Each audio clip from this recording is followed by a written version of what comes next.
Hi everyone, welcome to this video. In this video we are going to see how we can perform an exploratory factor analysis in JASP. And JASP is freeware that I actually recommend.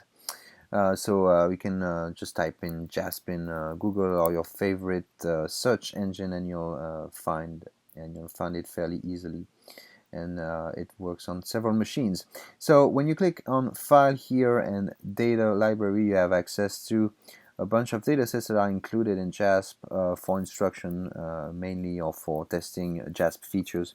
We're going to go here on Factor to see what it has on factor analysis.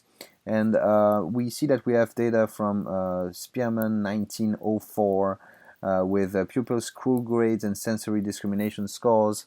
And so, of course, Spearman's hypothesis was that there was a general factor, and so we are going to see if it's something that we also see in the data through exploratory factor analysis. So I'm going to use a fresh version of the data set without it having pre-analyzed, which you have here. So I'm going to use the version on the right here. I double click there. Okay, so here I will show a little bit of a description of the data set. So we see that we have different information, so years, month. Okay, so what we want here are the different abilities that are measured. So we have pitch. So pitch is a score in pitch discrimination test. Light is a score in light discrimination test. Weight, score in weight discrimination tests. And then we have school grades. And so Spearman's idea was that there was one general factor. So we're going to see if there is a general factor in all of these abilities over there. So that's from pitch to mathematics, really, these different abilities that are measured. So we are going to select factor over there, exploratory factor analysis. And so the next thing we need to do, let me put that aside. The next thing that we need to do is just select the variables that we want to study. So they are pitch, light, weight, classics, French, English, and mathematics. So we'll select all of them, and then I'll include them here on the right. And so that's it. Our factor analysis is actually already done. So here we have different ways of choosing the number of factors. By default, it does what is most of the time recommended, which is Horn's parallel analysis. But you can also select how many factors you want. If, let's say, that you have a hypothesis that there's only one factor, you can choose to only select one, for example. Or if you think there are two factors, you can select two factors, right? So you see here a second factor showing up. Let's stop at 1. Another thing you can do is keep only the eigenvalues that are above a certain specific value. So for example, let's say that you want to use Kaiser's K1 criterion. You can select all eigenvalues above 1, right?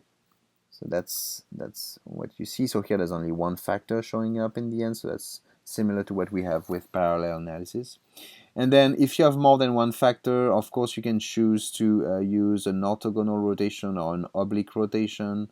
So you have a different set of rotations that are available, such as Promax, Oblimin, etc. In orthogonal you have notably the Varimax one, which is very popular. But in this case there's only one factor that is selected. So in the output you have a bunch of other things. One of the things you have is you can show the scree plot along with the parallel analysis. So here I selected it, and so here it is computed. You can make it look a little bit better by extending the graph. And so here we see that here the eigenvalue for the first factor is higher than that of the parallel analysis. So we should retain this first factor, and here the two lines cross, and the second factor actually has an eigenvalue below that of the parallel analysis. So this is why when we use parallel analysis here, only one factor is kept. And we also have a line at 1, which is Kaiser's, which represents Kaiser's K1 criterion. Another thing we can show is we can show additional fit indices in case we need to report them. For example, with an RMSEA, TLI. We can also report factor correlations, but here there's only one factor, so I mean, it will be a very simple correlation matrix. Here, another thing you can have is a path diagram, which can represent here the different loadings So it's fairly interesting to have that. So you see, for example, that the factor here, the general factor, is represented really well by mathematics, French, English, and classics, but not so well by light, pitch, and weight. So you can see that perhaps we have another factor, or they are not really related so much to these other variables, which makes sense, of course, in a way.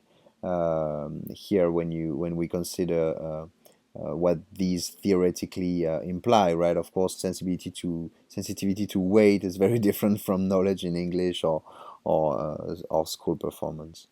Um, Right, and that's it. So there's really the most popular options, the most interesting options, the most things that you might report, such as the loadings and the fit indices, perhaps, but also using the parallel analysis. All of that is actually available in JASP. So that's a good option to use JASP to conduct these exploratory factor analysis.